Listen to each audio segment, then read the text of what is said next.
నమస్తే. ఈరోజు మన స్టూడియోలో ప్రముఖ ఆధ్యాత్మికవేత్త, ఆస్ట్రాలజర్ బ్రహ్మశ్రీ సుభాష్ శర్మ గారు మనతో ఉన్నారు. గురుగారితో మాట్లాడదాం. గురుగారు నమస్కారం. శ్రీమాత్రే. గురుగారు, మార్చి నెల 2025 మిథున రాశి వారి పరిస్థితి ఎలా ఉండబోతుంది? గ్రహస్థితి ఎలా ఉంది? ఎలాంటి రెమెడీస్ చేసుకుంటే మంచి ఫలితాలు ఉంటాయి అంటారు? తప్పకుండా తెలియజేస్తాను. ముందుగా ప్రేక్షకులందరికీ శ్రీమాత్రే నమః, శ్రీ గురుభ్యో నమః. మిథున రాశి వారికి గనక చూసుకున్నట్టయితే వ్యయ స్థానంలో గురు సంచారము, 9వ స్థానంలో శని సంచారం నడుస్తుంది. కనుక వీళ్ళకున్నటువంటి జాతక రీత్యా గనక చూసుకున్నట్టయితే కొంతవరకు లాభంగా ఉంది, కొంతవరకు నష్టంగా ఉంది. అంటే మధ్యమ ఫలితాలు, మీడియం ఫలితాలు ఉంటాయి. ఆర్థికపరమైనటువంటి విషయాల్లో సమాంతరంగా ఉంటుంది. డబ్బు సంపాదిస్తారు, అదే రకంగా ఖర్చు, అప్పు మాత్రం చేసుకోరు. అలాగే వీళ్ళకు మానసిక పరిస్థితుల్లో కూడా చిన్న చిన్న ఇబ్బందులు వస్తాయి. కానీ దాన్ని తట్టుకునేటటువంటి శక్తి సామర్థ్యాలు ఆ భగవంతుడి దయ వల్ల చాలా పుష్కలంగా ఉంటూ ఉంటాయి. ఈ మిథున రాశి వారికి ఇప్పుడున్నటువంటి ఈ మార్చి నెలలో జన్మస్థానంలో కుజ సంచారం నడుస్తుంది. కుజుడి యొక్క కారణం చేత ఏమవుతుంది అని అంటే గనక కోపమావేశం విపరీతంగా వస్తుంది. చేయవలసినటువంటి పనిలో ప్రతి ఒక్క దాంట్లో చిరాకు పడుతూ ఉంటారు. అలాగే రాబోయేటటువంటి ఈ రోజుల్లో కూడా వాళ్లకు కొంతవరకు ప్రశాంతత లోపిస్తూ ఉంటుంది. పెద్దవాళ్ళ యొక్క సలహాలు సూచనలు పాటిస్తూ ఉంటారు. అయినప్పటికీ కూడా కొన్ని ఇబ్బందులు అవాంతరాలు ఎదుర్కొంటూ ఉంటారు. శత్రువులు విపరీతంగా పెరిగిపోతారు. ముఖ్యంగా ఈ మిథున రాశి వారికి ఈ మాసంలో శత్రువుల బెడద, శత్రువుల బాధ విపరీతంగా వస్తుంది. తద్వారా వీళ్లకు ప్రశాంతత కోల్పోతూ ఉంటారు. టెన్షన్స్ విపరీతంగా ఉంటూ ఉంటాయి. ఇంటికి వెళ్తే చిక్కులు చికాకులు, సరిగ్గా భోంచేద్దామంటే సమయం దొరకదు, సరిగ్గా కంటి నిండా నిద్రపోదామంటే కూడా సమయం దొరకదు. ఇలా ఎనలేనటువంటి కష్టాలు పడుతుంటారు. కానీ సాటిస్ఫాక్షన్ ఉండదు. ఆరోగ్య సమస్యలు కూడా ఆరోగ్య సమస్యలు కూడా విపరీతంగా ఉంటూ ఉంటాయి. ఎందుకంటే జన్మ జాతకంలో కుజుడు ఉన్నాడు కాబట్టి ఇప్పుడున్నటువంటి మాసంలో ఈ కుజుడి యొక్క కారణం చేత ఆరోగ్య భంగము, ధనము నష్టపోవడము, అయిన వాళ్ళతో దూరం ఏర్పడము, అలాగే శత్రువులు విపరీతంగా పెరిగిపోయేటటువంటి అవకాశాలు ఈ మిథున రాశి వారికి ఏర్పడుతుంటాయి. కనుక కాస్త జాగ్రత్తగా ఉండేటటువంటి ప్రయత్నం చేసుకోండి. ధన నష్టం అని చెప్పి మాట్లాడుకుంటున్నాం గురుగారు. కాస్త ఆర్థికంగా బలపడడానికి ఎంతకాలం పట్టవచ్చు అంటారు? ఇక్కడ ధన నష్టము అనే దానికి అర్థం ఏంటి అంటే కనుక నమ్మి డబ్బులిచ్చి మోసపోవడం, పెట్టుబడులు పెట్టి మోసపోవడం, బెట్టింగ్ లాడి మోసపోవడం, జూదమాడి మోసపోవడం, ఇలాంటివి చేయడం వల్ల ధన నష్టం ఏర్పడుతూ ఉంటుంది. ముఖ్యంగా ధనం నష్టపోతున్నాము అని అంటే కనుక వీళ్ళే చేసుకున్నారు, స్వయంకృత అపరాధం అని చెప్పుకోవచ్చు. కాబట్టి వీళ్ళే చేసుకుంటారు.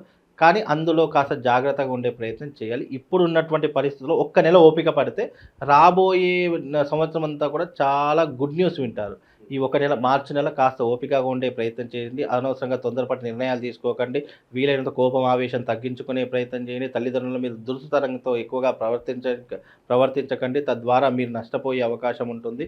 అలాగే పబ్బులు, పార్టీలు అని విపరీతంగా తిరుగుతూ ఉంటారు. అవి కొన్ని తగ్గించుకునే ప్రయత్నం చేయండి.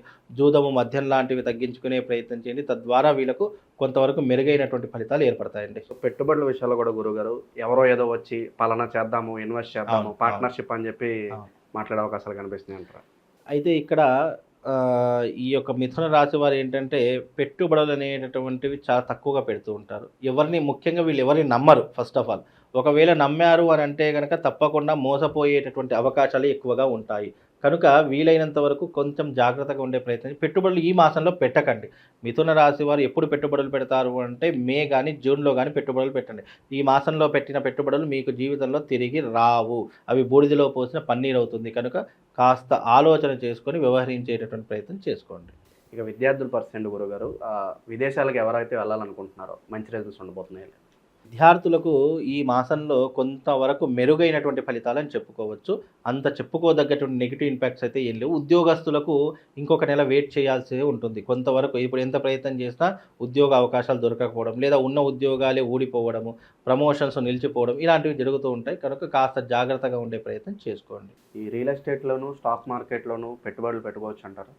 ఇప్పుడున్నటువంటి ప్రస్తుత కాల పరిమితి ప్రకారము పెట్టుబడులకు దూరంగా ఉంటే మంచిది. ఎందుకంటే జన్మజాతకంలో కుజుడు ఉన్నాడు మిథున రాశిలో. కుజుడు యొక్క సంచారము చేత ఏమవుతుంది, పెట్టుబడులు పెడతారు కానీ అవి తిరిగి రావు. మళ్ళీ మనకు వస్తాయో లేవో అనేటువంటి గ్యారంటీ కూడా లేదు. అందులోనూ ఇప్పుడున్నటువంటి విషయంలో వీళ్ళు ఏ రకమైనటువంటి వృత్తి వ్యాపారం చేసుకుంటున్నారో, ఏ రకమైనటువంటి ఉద్యోగం చేసుకుంటున్నారో అందులోనే కొంతకాలం గడిపేటటువంటి అవకాశాన్ని ఏర్పరచుకోవాలి. అనవసరంగా తొందరపడి నేను దాంట్లో జంప్ చేస్తాను, దీంట్లో జంప్ చేస్తాను, అనవసరంగా ఉన్నదాన్ని పోగొట్టుకుంటానంటే మాత్రం ఎవరు కూడా ఏం చేయలేరు. ఉన్న దాంట్లోనే ఈ ఒక నెల గడిపేసేయండి. ఉగాది తర్వాత, ఆఫ్టర్ ఏప్రిల్ మే తర్వాత మీకు మెరుగైనటువంటి ఫలితాలు కనిపిస్తాయి. సో ఆ మెరుగైన ఫలితాల్లో ఈ కోర్టు వ్యవహారాలు, భూ కబ్జా గురైన వాళ్ళు, పోలీస్ స్టేషన్ చుట్టూ తిరిగే వాళ్ళు, సో వీళ్ళకి కూడా ఆ టైం ఆ తర్వాత టైం తర్వాత ఇప్పుడు ఈ మిథున రాశి వారు ఎవరైతే కోర్టు కేసులు ఇంకొంతకాలం ఎదుర్కోవాల్సిన పరిస్థితులు ఉంటాయి. ఇక పోలీస్ స్టేషన్ చిక్కులు, చికాకులు ఏదో ఒక దాని మీద పోలీస్ స్టేషన్ మెట్లెక్కే అవకాశం ఏర్పడుతూ ఉంటుంది. అందులో కొంతవరకు జాగ్రత్త, సమన్వయం పాటించాలి. ప్రతి దానికి రియాక్ట్ కాకూడదు, ఓవర్ రియాక్ట్ ఎక్కువగా కాకూడదు. ఎవరో ఏదో చెప్పారని చెప్పేసి వాళ్ళ మాటలు పట్టించుకొని మనం అనవసరంగా తొందరపడి నిర్ణయాలు తీసుకోకుండా ఉంటే బాగుంటుంది. కోర్టు కేసులు అంటారా, కొంత వాళ్ళకు ప్రొలాంగ్ అయ్యే అవకాశం ఉంటుంది. అది ఒక కొలిక్కి రావాలి. దానికి ఒక సమయం పాటిస్తే కనుక అది ఒక విషయానికి కొలిక్కి వస్తుంది. అప్పటి వరకు కొంతవరకు ఓపిక పడితే చాలా మంచిదండి. గురుగారు ఇంకా మెరుగైన ఫలితాలు పొందడానికి ఈ రాశి వారికి మంచి రెమెడీస్ ఏదైనా ఉంటే తెలియజేయండి గురుగారు. ముఖ్యంగా మిథున రాశి వారికి మంచి రెమెడీ అంటే గనక వీళ్ళు శివారాధన చేసుకుంటే కొంతవరకు కలిసి వస్తుంది. ముఖ్యంగా శివశక్తి స్ఫటికలింగం దొరుకుతుంది. ఆ స్ఫటికలింగాన్ని పూజించి మంత్రించి మీ దగ్గర పెట్టుకోండి. తద్వారా వీళ్ళకు శుభం లాభంతో పాటు మంచి అదృష్ట యోగం కూడా కలుగుతుంది. మీకు శివారాధనకు సంబంధించినటువంటి ఒక మంత్రం చెప్తాను. ఆ మంత్రాన్ని ప్రతిరోజు 108 సార్లు పారాయణం చేసుకోండి. ఓం హర శంభో మహాదేవ విశ్వేశ అమరవల్లభ శివశంకర సర్వాత్మన్ నీలకంఠ నమోస్తుతే అనేటటువంటి ఆ దివ్యమైనటువంటి మంత్రాన్ని మీరు చదువుకోండి. తద్వారా మీకు శుభం లాభంతో పాటు అదృష్ట యోగం కూడా కలుగుతుంది. మామూలుగా ద్వాదశ రాశుల వారి యొక్క ఫలితాలు మెరుగ్గా ఉండాలి, ఏ రాశి వారైనా సరే వాళ్ళు జీవితంలో సుఖంగా సంతోషంగా ఉండాలి అనుకుంటే అందరికీ యూనివర్సల్ ఒకటి చెప్తాను. అంటే ఆ యూనివర్సల్ యొక్క ప్రభావం ఎలా ఉంటుంది పరిహారం అంటే ఎవరైనా చేసుకోవచ్చు. జాతకం దారిద్ర్యంగా ఉన్నా, నీచంగా ఉన్నా, మీ జాతకంలో ఏదైనా ఇబ్బందులు ఉన్న ఆర్థిక పరంగా కానీ, లేదు కోర్టు సమస్యల వల్ల కానివ్వండి, లేదు వైవాహిక జీవితంలో కానివ్వండి, లేదా మీకు శత్రువుల బెడద విపరీతంగా పెరిగిపోతుంది అని అనుకున్నటువంటి వాళ్ళకి యూనివర్సల్గా ఒక పరిహారం చెప్తాను. అదేంటంటే శివశక్తి స్ఫటికలింగాన్ని పూజించడం. చాలామంది అడుగుతున్నారు, గురుగారు శివశక్తి స్ఫటికలింగం మాకు ఎక్కడ దొరకట్లేదండి, మాకు అది ఎన్నిసార్లు ప్రయత్నం చేసినా ఎవరు కూడా లేదంటున్నారు అని చెప్పి చాలామంది అంటున్నారు. అయితే శివశక్తి స్ఫటికలింగం అనేటటువంటి మీకు చూపిస్తాను. అది తప్పకుండా మీ ఇంట్లో పెట్టుకొని ప్రతిరోజు బ్రహ్మ ముహూర్తంలో లేచి దానికి పూజ చేసుకునే ప్రయత్నం. పూజ అంటే ఏం లేదండి, చెంబుడి నీళ్లు తీసుకోండి. దాంట్లో ఆ నీటిలో ఒక రావి ఆకు, అలాగే ఒక మారేడు పత్రి, అలాగే ఒక తులసి దళం, మన ఈ యొక్క వేపాకు, ఈ 3 కూడా వేసుకునే ప్రయత్నం చేయండి. వేపాకు, మారేడు పత్రి, రావి ఆకు, ఈ 3 వేసుకొని ఆ నీటితో శివుడికి అభిషేకం చెయ్యండి. తద్వారా మీ జీవితంలో ఉన్నటువంటి ద్వాదశ రాశుల యొక్క సకల కష్టాలన్నీ కూడా దూరమైపోతాయి. అది ఎలా ఉంటుంది అనేటటువంటి చాలామందికి తెలియదు. ఇది శివశక్తి స్ఫటికలింగము. పైన శ్రీచక్ర ఆకారంతో ఉన్నటువంటి ఈ శివలింగము ప్రత్యేకంగా తయారు చేయించడం జరుగుతుంది.